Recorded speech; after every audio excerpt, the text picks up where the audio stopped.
ज्ञानेश्वर भगत यांनी राजकारणाच्या संबंधित जवळीक लोक पण मी खूप पाहिले, पण त्याचा फायदा समाजासाठी कसा करता येईल हे मी शोधलं आणि मी समाजासाठी प्रत्येक गावामध्ये आज तुम्हाला सांगतो की असं गाव नाही की मला एवढं माहित आहे की ग्रामीणमध्ये राहणारा माझा हा समाज बांधव शेतकरी शेतमजूर आहे, त्याला जर छोटे मोठे कार्यक्रम घ्यायचे जर असेल तर त्यासाठी प्रत्येक गावामध्ये मोठे मोठे सभागृह आपण आज उभारलेले आहे।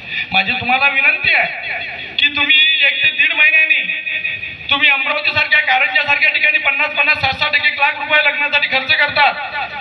घाटोडी समाजासाठी विशेषतः कवडा जटेश्वर महाराजाचं मंदिर खूप मोठं डेव्हलप केलेलं आहे। तुम्ही एका महिन्यानंतर जर पाहिले असाल तर तुम्हाला अमरावती शहराला लाजवेल असं सभागृह तयार होणार आहे। पूर्ण एसीसीचे आपण तयार करू आहे समाजासाठी आणि कमी पैशात अत्तरपथरात हे आपल्यासाठी उपलब्ध होणार आहे। म्हणून आपल्या समाज बांधवांनी लग्न सुद्धा इथंच केलं गेलं पाहिजे। तो जो की आपला लागणारा खर्च आहे तो त्या खर्चावर आपलं कंट्रोलिंग येईल याची सुद्धा आपण जाणीव केली पाहिजे। मी असं कोणतं गाव नसलं सोडलं की समाजासाठी आपण काम केलं नाही असं कोणी म्हणणार नाही। प्रत्येक गावामध्ये केलं हे तुम्हाला निश्चितपणे तुम्हाला मी सांगतो। म्हणून माझी तुम्हाला एक विनंती आहे, पुढच्या वर्षीचा मेळावा आपल्याला घ्यायचा आहे। आज या ठिकाणी इंग्लासपूरला आपण घेतला, मला खरा आनंद वाटला की आज शहरापेक्षा आपल्या ग्रामीण मधला मेळावा गेला, मंडळी आली, हा आनंद मला झाला।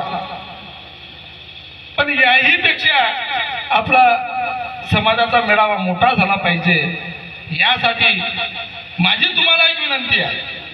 मी समाजासाठी जे माझं कार्य करायचं ते आम्ही करू, आमची समाज संघटना कार्य सुद्धा करेल।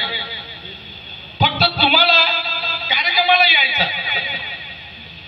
आम्ही पुस्तक दरवर्षी वधूवर परिचय मेळाव्याचं आम्ही काढत आलो। 2014 पासून तर 2024 10 वर्षाचा कार्यकाळ झाला आपल्या घाटोडी पाटील समाज संघटनेचं वधूवर परिचय मेळाव्याचं पुस्तक आपण इथं आपलं तयार आपण देत आहे।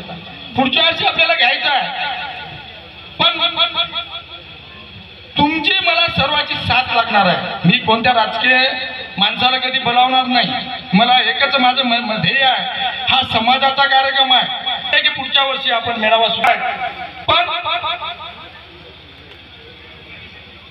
जसा आपण इंग्लासपूरला घेतला तसा पुढच्या वर्षी आपण कवडा जटेश्वरला घेण्याचा आपला मानस आहे, हे हा माझा दृष्टिकोन आहे। मग त्यासाठी तुम्हाला सर्वांना तयार राहावे लागणार, कारण आम्ही कार्यक्रम घेऊ आम्ही करत असतो आणि ते केले पण आहे आणि त्याचं चित्र बऱ्याचशा मंडळीला माहीत आहे। म्हणून माझी तुम्हाला सर्वांना एक विनंती आहे की आपण सर्वांनी समाजासाठी समाजाच्या याच्यासाठी एकत्रित आलो पाहिजे आणि जे काही मी विषय सांगितलेले आहे त्या विषयावर गांभीर्यपूर्वक विचार करणं अत्यंत आज गरज आहे। Subscribe now and press the bell icon. Never miss an update.